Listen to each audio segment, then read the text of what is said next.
very, very live today.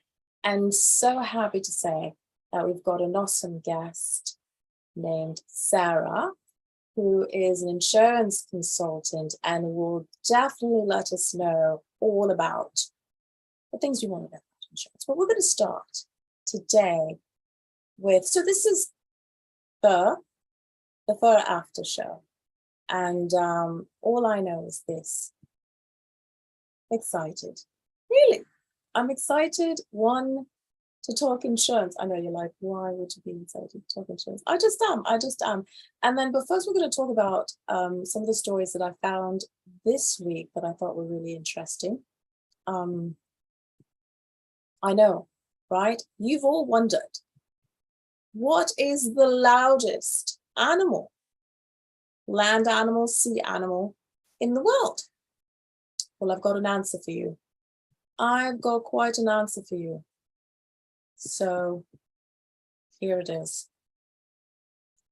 We're going to share this screen and we're going to find out the loudest in the world. And somehow there's a little earbuds, which could help.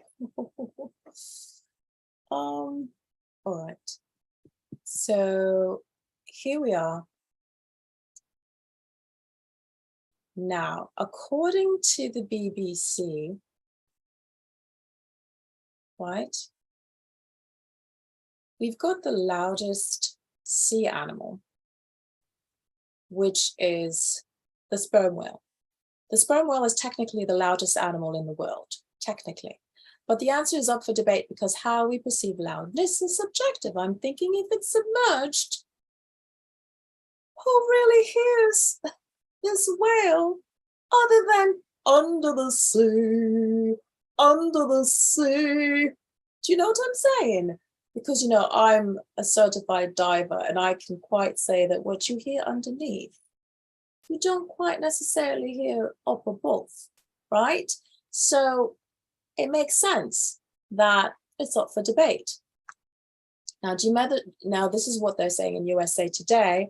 Do you measure the loudest animal by the decibel they register or by the impact of the sound itself? Good question. So now the dispute comes down to two animals, the blue whale and the sperm whale.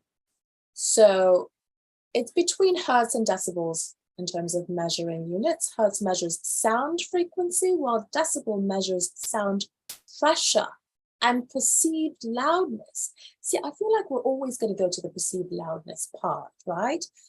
But anyway, so high frequency sounds can be squeaky or high pitched and sometimes uncomfortable noises like screaming, whistling, and all that. And the loudness among of energy and noise is measured by decibels. Okay, so here he is.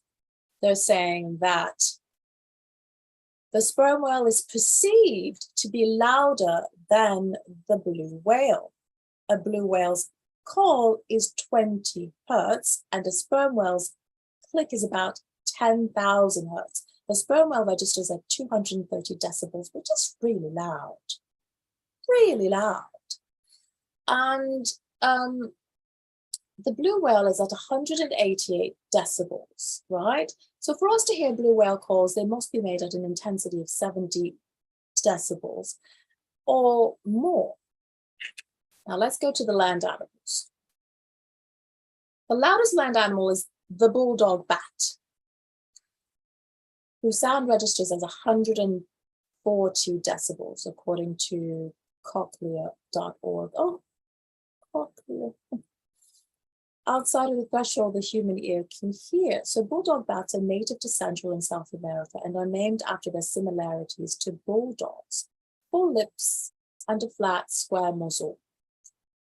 Now how loud is a dog bark? So I think we can measure that through that. An average dog bark is 80 to 90 decibels. So that tells me that the bat is way louder than that. Could you imagine?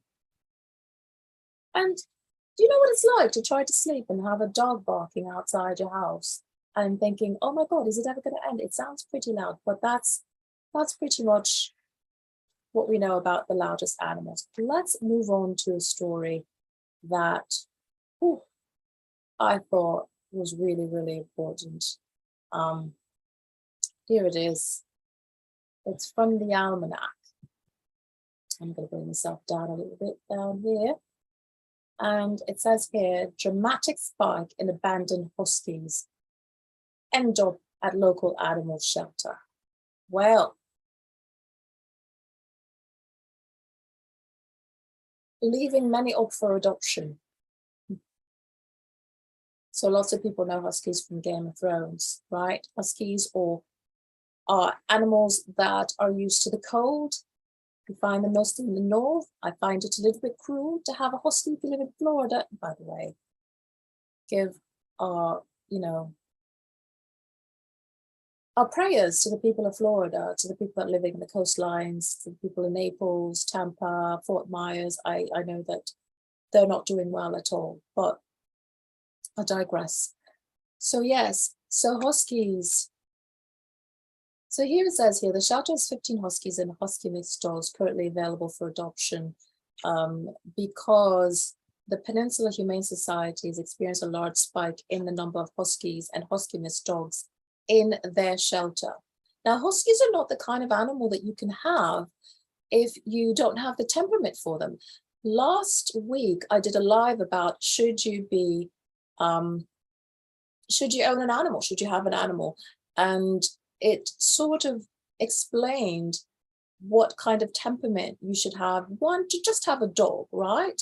But Huskies require a lot of attention. They're extremely intelligent animals and they get into lots of mischief, right? As most intelligent beings do. And so if you're not prepared for that, yes, they're beautiful animals, but if you're not prepared for it, obviously, they're going to tear things up if they're not given a lot of attention, a lot of exercise. If they're locked up, especially if you've had them during the pandemic and they're used to having you around, and all of a sudden they see you going to work and they don't understand. They think they've been abandoned. So that's something you have to really think about when you're getting a Husky, because they require lots and lots and lots of attention. They're not for the faint of heart, Even a Husky mix, I would assume, because it would have some of the traits, would not be an easy animal. So it behooves you really to sort of, if you're going to get an animal, any animal, you do the research, you do a lot of research on their temperaments, right? And then you sort of tick off, right, the little checks of, oh, they've got this type of temperament. What is my temperament? And does my temperament match this animal? Yeah. That's what you do. And if you have other kids around, are they going to match together, going to be able to be okay together? How many walks would a Husky require? Like, how big is their poop? That's a huge question, let me tell you. I'm one of them people, yeah? I can handle up to a medium poop, but if you got a large dung, I can't do it. I really can't, because then it kind of makes me think of the size of my own. So if it's that large, really you ought to be renting your own apartment. Do you know what I'm saying? That's how I see it. Because I'm thinking, whatever. But again, in my own train of thoughts. So yeah, Huskies are really being sent to the shelters. And that's really sad. These animals can not be confined like that, especially a Husky. I mean, not any animal, no animal should be confined in this manner, but especially a Husky. So they say the Husky and Husky mixes represent 50% of the shelter's current total dogs available for adoption. So this shelter in particular is the Peninsula Humane Society, and the SPCA, they are experiencing the large spike of the number of Husky and Husky mixes. So that's something we need to think about. Sorry, I've got a little bit of okay. And now this is a story that really, really upsets me, and I'm not going to stay on it too long because this person's an idiot. All right. Speaking of Huskies.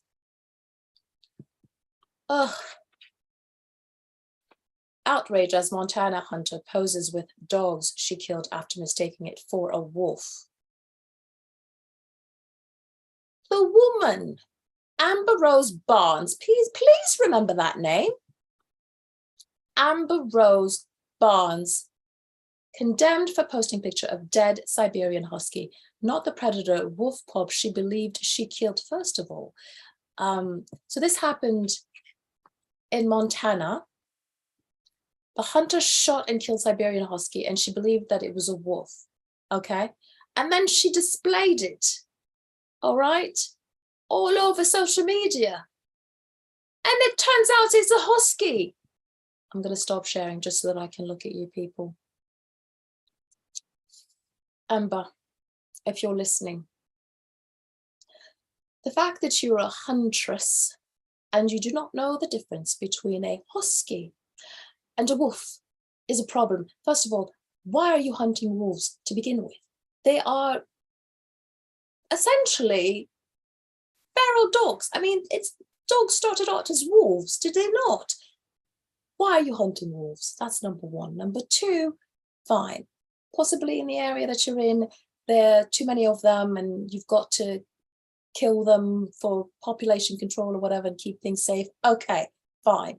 But to not know the difference between a Husky and a wolf, you do not deserve the sport that you've decided to endeavor upon. Okay, so do a little bit of research, be a little bit smarter, right? And I don't know, learn a little bit, read, look at pictures. Oh, that's what a wolf looks like. Oh, that's what a Husky looks like. Yeah, that's what one does, okay? All right, so we're going to go to the next subject. Now, this is something. Oh, Lord have mercy. A little bit of celebrity gossip. Okay. Now, I don't know if you guys heard. Okay. And I'm only mentioning this couple because they do have 2 cats and a dog. I know the dog is named Oscar. I don't quite remember the cats' names, but they are animal lovers and they're parents, essentially, parents. And I'm worried about Oscar. I'll be honest. I'm worried about Oscar because Oscar is embroiled in a situation where his parent, Hailey, has been accused of possibly stealing Justin Bieber from Selena Gomez. Yeah, and that worries me because it might make Oscar feel a little awkward in terms of, I don't know, his fate in that household, especially if they're arguing, because I'm thinking, why would you do such an interview, Hailey Bieber? Why would you do such an interview right before, 2 months before Selena Gomez is to come out with her documentary? You know, Selena's gone through a lot. And look, I was one of them people that remember when she was with Justin Bieber, they'd broken up and they go back together again. And then you see them going to church and you thought they were going to do, you know, look, go long distance because these are church people. They tend to marry early, right? And they tend to find each other pretty early. But here's the interesting thing. I watched part of the interview and she definitely does not answer in terms of concretely whether she was with Justin Bieber, Hailey meaning, while he was with Selena. The way she answered the question was like, oh, they were sort of, when they weren't together, we were together, kind of a situation, or that he needed to make a choice and that's how he made his choice. But I don't know. I remember distinctly thinking when they got married, they first got married, I would watch footage. I'm not obsessed with these people because they are quite young, all right? It's just, it was out there, right? Couldn't ignore it. Anyway, all I know is this. He was not very nice to Hailey. Not at all. You would see him come out of the car, be rude, whatever, talk to her in a certain way, sort of leave her, whatever. And I'm thinking, At the time I was like, he's made a mistake, or he feels like he's made a mistake, or he's just not happy with his decision because it's not Selena. Because I bet you Selena was like, I'm done with you, boo. I have a feeling Selena was like, I'm done with it. And it wasn't like quite the ultimatum that people might be making it out to. I think Selena decided for him. And then he married Hailey. Not to say that that's the consolation prize. I mean, they're both beautiful people. I'm sure they're both, full packages, but one wonders. So let me share just what people were saying. And right here. And then we'll be going to our guest in about a minute. So here it says here. In the podcast called Call Her Daddy, episode which aired on Spotify on September 28th, host Alex Cooper broaches the topic of Hailey and Justin's relationship, including why there was so much backlash to their engagement online. Lots of people were rooting for Selena and Justin. I know that for a fact. Possibly was one of them.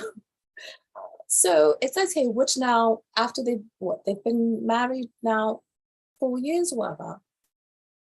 It seems really drastic and really crazy. She says, I felt correct for the two of us at the time and clearly we were right because here we are 4 years later, Hailey explained and alluded to the controversy. So Alex got a little bit more direct. People were obsessed with them together. She then asked the $1 million question, were you ever with Justin romantically at the same time as her? And Hailey paused for a moment and she says here, no, not one time. Excuse me, security alert. Oh my gosh, what is going on? No, I do not want to scan. Oh, this is the sort of thing that happens. Okay. I think somebody's trying to tell me that I need to stay off of Justin and Hailey Bieber's live. I'm staying out of it. I'm done. All right? You've got me. I'm done. So now, I'm sorry, I'm so gobsmacked. I can't believe that just happened. Okay. Now it's like, what was the answer? What happened, right? I'm going to get the answer for you. I'm going to get the answer because this is horrible. So anyway, she denies stealing Justin Bieber from Selena. That's it. She said they were never together while he was with Selena. We all think that's debatable or whatever. That's it. Anyway, so we'd like to introduce our new guest. My first guest, really. Well, I've had Julie on, but she's our producer, so she's not really. She's family. But Sarah, who is well-versed in all things insurance, will talk a little bit to us about pet insurance. And, I've got a few questions. So, gonna let her in. We'll sort it out.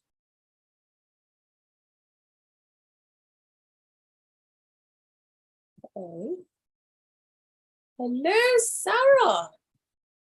Hello. Hello, Méganne. Méganne, yes. Méganne.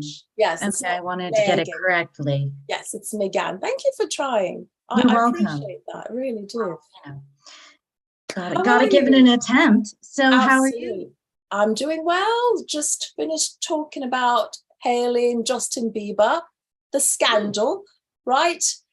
Yeah, Hailey Bieber just did an interview literally 2 months before Selena Gomez was to come out with a documentary, which is still coming out, of course, but to sort of address the idea that they might have overlapped. Uh-oh. I know, the controversy, right? And so I was kind of worried about Oscar, their dog, and their 2 cats. And I'm thinking, to be in that household while this is going on, a little bit stressful, no? Well, right? I hope they included the pet in their estate planning. That's all I can say. Oh, that is smart thinking. Look at that. So we can go straight into it. Yes. Now, let me ask you a few questions. I'm assuming even in pet insurance, there are all sorts of different ones. And how does one actually decide which one is best? Is it by, like, is there a different one for cats, a different one for, I don't know, rabbits, a different one for dogs? And then what's the gamut in terms of the categories? Once you figured out, all right, this is for this animal, what are the categories? How does one choose? I needed to update my name quickly, so that's why I was typing, but I no problem. am on the verge of answering your question. Okay. Pet insurance, like all kinds of insurance, is not just one size fits all. So it's very important that people do their research and that they know kind of what are the best pet insurance providers, or if they don't qualify for pet insurance, because unfortunately have something called pre-existing conditions, that there are options out there that they know of for financing and helping to finance their pets. Okay, so quick question. What might be a pre-existing condition? Like, could it be as simple as eczema or some sort of worm issue? No, you would be able to, the poor dog or cat that has a worm issue, just thinking about it, but usually those are discounted. It's more of, well, for example, my sweet cat Oscar has a heart murmur. Ooh. And I didn't think to get him pet insurance right away. And so now I'm not only going to a cat cardiologist who's not used to seeing cats as much as dogs, but I'm paying these pretty hefty bills to make sure that he can get EKGs and that his little heart is beating properly. Oh my goodness. I'm so sorry. Well, thank you. But he's hanging in there. He's doing great, and he's my little baby. So what's his name? Oscar. Oscar. Like Hailey Bieber's dog, Hailey the Bieber's dog. Oh, right. It's the same name. So oh my goodness. So they better take care of Oscar. I know, eh? So now, would it have made a difference if it was before the diagnosis? Yes. You'd got, okay. Yes, obviously. Absolutely. If it was, they would, and depending on the type of pet insurance I had, but as a kitten, which is the best time to get pet insurance for dogs or cats, I mean, puppies or kittens, it would be covered. I mean, most of it. And the big thing about pet insurance is what you want it for are the heart conditions later in life, the illnesses, and the accidents. Yes. So those are the big ones. Now, really quickly, is there like a cap in terms of age, like they do for people? Well, not all insurances. Is there a cap? With some pet insurance providers, they do have certain caps, but it depends. And a lot of them now are being more reasonable with how long or the age that they will be willing to cover. Wow. But it's kind of like pet insurance. Sorry, it is pet insurance. It's kind of like life insurance. The older you get, the harder it is to qualify and the harder and more expensive it gets. So you can pay a pretty penny to get coverage, but it's going to cost you a lot more the older the dog is or the cat. So I'm quite happy, Sarah, that you did start off talking about Oscar being insured, because I was going to catch him in that little bit. I was like, wait a minute, she's into insurance, but does her pet have insurance? Do you know what I mean? Yes. Because often people spout out things, but they're not living it. They're not walking it. And here you are walking the walk and talking the talk. Well, with one of my cats, unfortunately, Oscar didn't qualify by the time I realized it. Right. But McKinley, my other cat, Nick, is insured. Oh, so nice. The sister is not the brother. Okay. Is there a little bit of tension between the two? You know, he costs me a lot more. So, but she eats a lot more. So it probably kind of balances it out a little bit. Does it? All right. And she scratches my husband a lot more in the morning to wake up. So balance with behaviors and food intake. Oh, good. Good. Nice to hear. So now that we've figured out that question, here I am having another question, wanting that to be answered. Now, you've definitely made quite clear that one should, if you're going to get a pup, it should be at the pup level that you get the insurance. That's when you should be thinking about it, right? Right. And so I do know that when people are thinking about adopting, and then they figured out that, they're not getting a pup, they're getting, a 6-year-old or something like that. Now, before the pup comes in, they should be thinking about purchasing the insurance, or it's like you've got to have it first. Are you sort of shopping around as you're shopping around for adoption? And do you find that people do that? It's like, oh, I can get the best insurance for that kind of a dog and the best insurance for this kind of a dog, and let me sort of peruse. Do you find that happens? Well, clearly, I'm not talking the talk and walking the walk with this. So, because I adopted Oscar and then waited to get him insurance until quite later. So, but I do think for the most savvy, forward-thinking, great animal adopters out there, it's a good idea to start looking at what are going to be your options, especially if you pick a breed that's likely going to have some challenges. And can you name some, please? Yes, I don't want to discriminate against anyone who gets a pug. Can I just say, yes, just shamelessly for the Motley Crew, yes, don't be a breedist, people. Right. Do not be a breedist. But these are considerations if you're considering insurance. So please. Exactly. Yes. Thank you for that caveat. So I mentioned pug. Pug and bulldogs are dogs that tend to have a lot of challenges because just the way they've been bred, and English. They can't breathe. Yes, exactly. They can't breathe. They get sleep apnea when they get older. They have a lot of asthma problems and, of course, bodily interesting situations. And one thing I find very interesting about bulldogs, especially, is that because, animals have a lot of sensory pheromones on their face, and that's the way that they sniff and get to know the different dogs around them, sometimes at the dog park.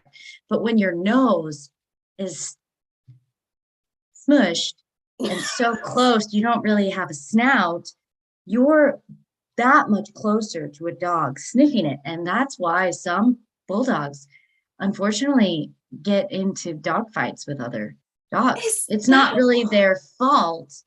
They're just bred that way. Oh my God. So it's like you're standing too close, bulldog. But he's like, I haven't got a choice. Have you seen how flat my face is? Right, exactly. Yeah. I'm just trying to get to know you. It's like if I said, hey, hi, nice to meet you. How are you? And, I'm a close talker. You don't want a close talker in your midst.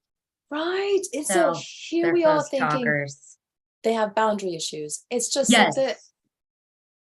flat. Exactly. Right? Wow. See, I've learned a lot, Sarah. Oh no, that insurance can actually even be interesting. I'm not going to lie. I did break out the cleavage because I said, if this thing goes to the dogs, you know what I'm saying? At least these will save them, right? At least those puppies will do it. Those puppies, you're ready to go. What do you wear to an insurance company? An insurance talk conversation. What do you wear to that? Those are the questions that were really going on in my mind, because obviously insurance is not exactly the kind of situation or the kind of subject that I'm really interested in. But I must say, as a pet lover, that's something that I said, you know what, I'll force myself. And I forced myself. And it turns out that you're a pleasant woman, Sarah. You're perfectly pleasant. So this was not something that, I don't know, was hard to digest or even masticate even, right? So that was pleasant. But I do have a couple more questions, and I will then let you be and tend to your babies. So okay, because it's almost dinner time. So yes, good absolutely. idea. So I wanted to talk about the accident part. Yes. So what can you tell us about the kind of accidents? Because let's be frank, all right? Let's be frank. And there are people in this country that don't want to be frank. Hold on a second. So I'm being frank, I'm a little bit shy now. All right, okay. Let's be frank. Yes. We're going through an inflation. So somebody might be like, why are you coming at me with the insurance situation? That's money. But I'd like you to explain to the people accidents, one, I'm digressing, and then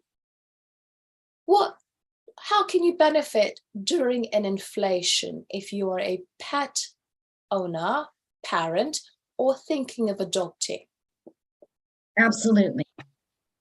So to be frank, back to the discussion of type of dog, there are certain breeds that are also prone to have accidents or illnesses because of their stature, the way they've been bred, and because they're just goofy and Right. they like to play a little bit too rough. Right. So labs, any Okay. big dogs could get an ACL, Ooh. tearing an ACL. Now one ACL is going to cost probably $10,000. Once you have one ACL, it's very likely that the dog will tear the other ACL.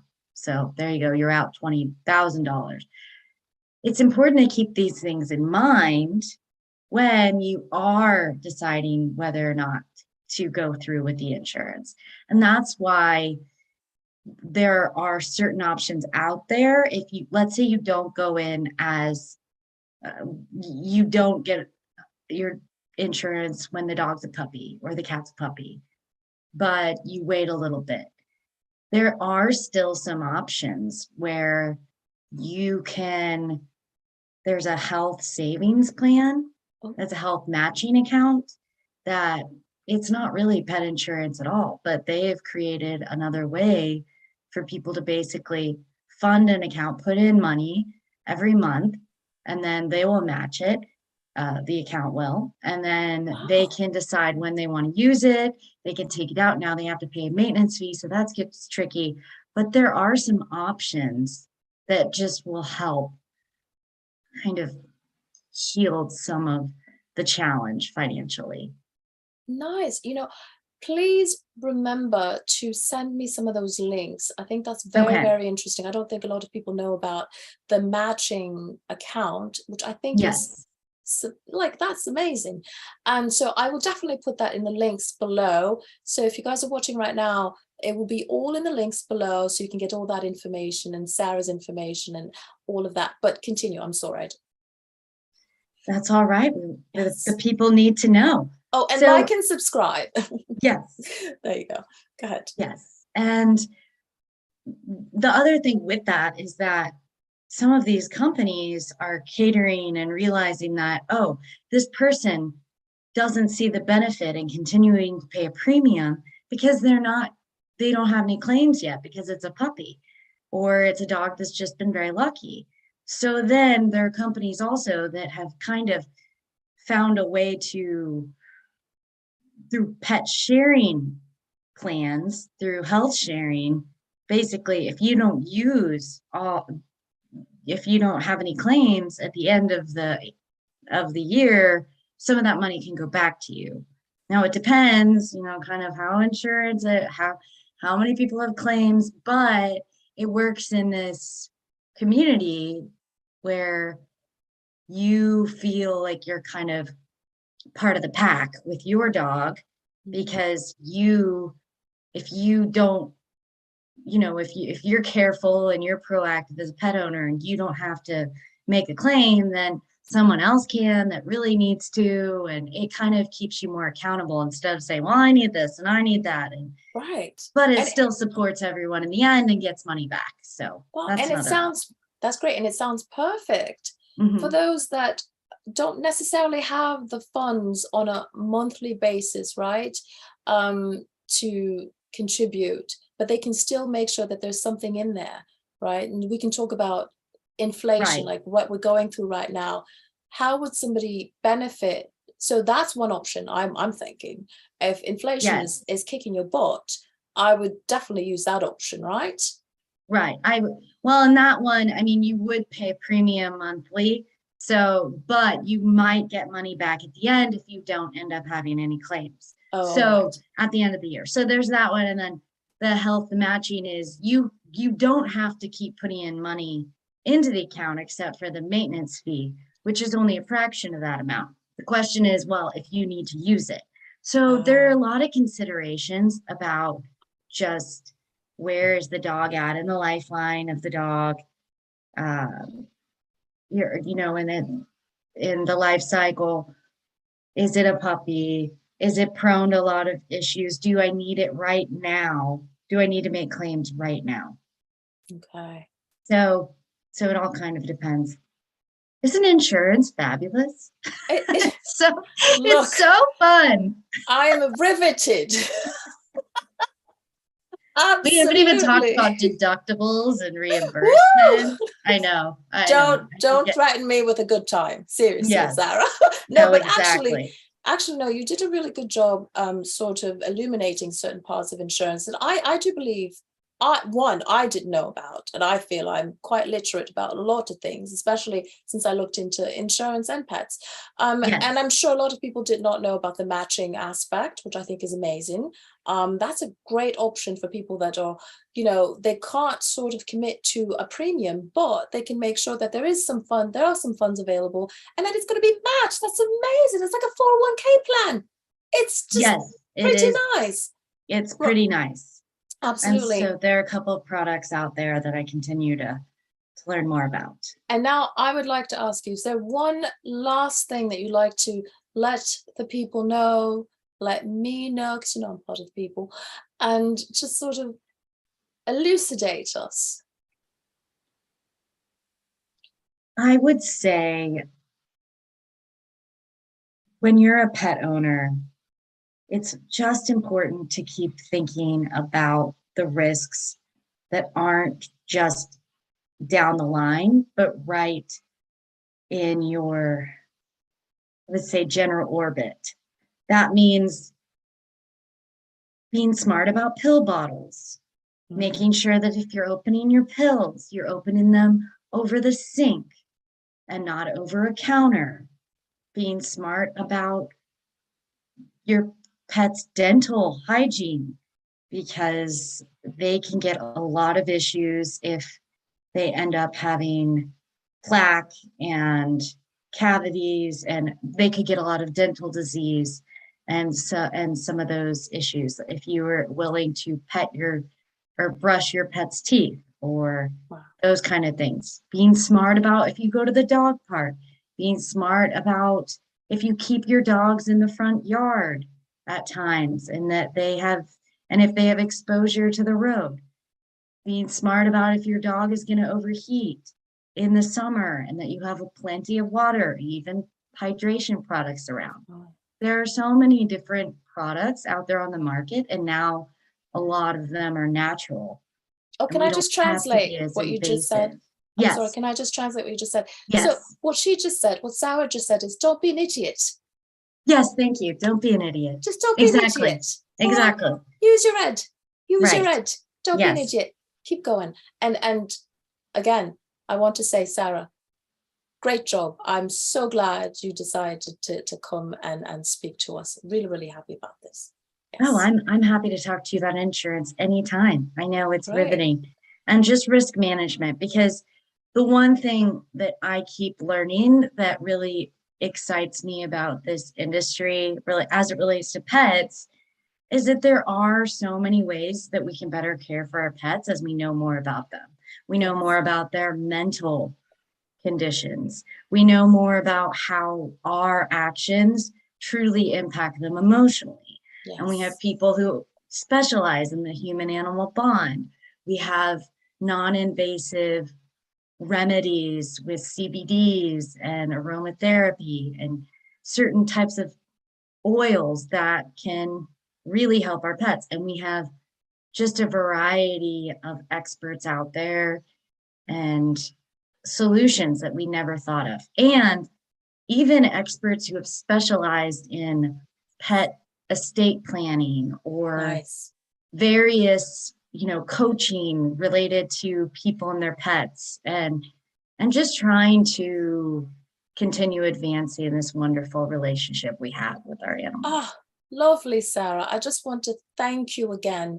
And please let us know where we can find you. Yes, Is there anything you can tell us? Okay. Yes. So my name is Sarah Vigo, and I am with Sarah Vigo Insurance for Pets. I can send my email and my information to you. It's sarahprotectspets@gmail.com. Nice. And I also am on Instagram with Replenish Dog, which is one of the products I work with. And Nice. I have my own Instagram and TikTok. I ventured into TikTok, which is terrifying as a millennial. Oh, it's awesome. It is awesome, but I'm learning how to have the ropes of TikTok, and it's fun. But Yes. I am, it's insurance without ego. Oh, I might nice. change my name if I'm allowed to on TikTok, but basically my name is Sarah Vigo. It rhymes with ego, and I just want everyone to know everything they can and not be stuck with any ideas, preconceived notions about insurance, but just remain open and myself be authentic in helping them. So oh my no gosh, ego involved. I think you've done that wonderfully. And I just want to say thank you for coming.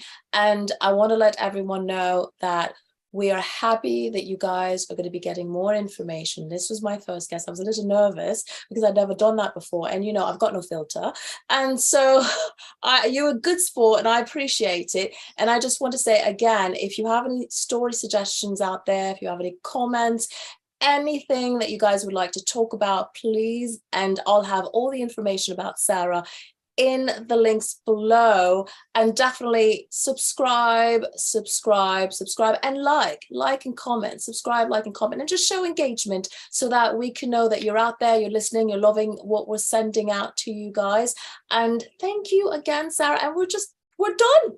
We've done it. All right. Bravo to us. Yes.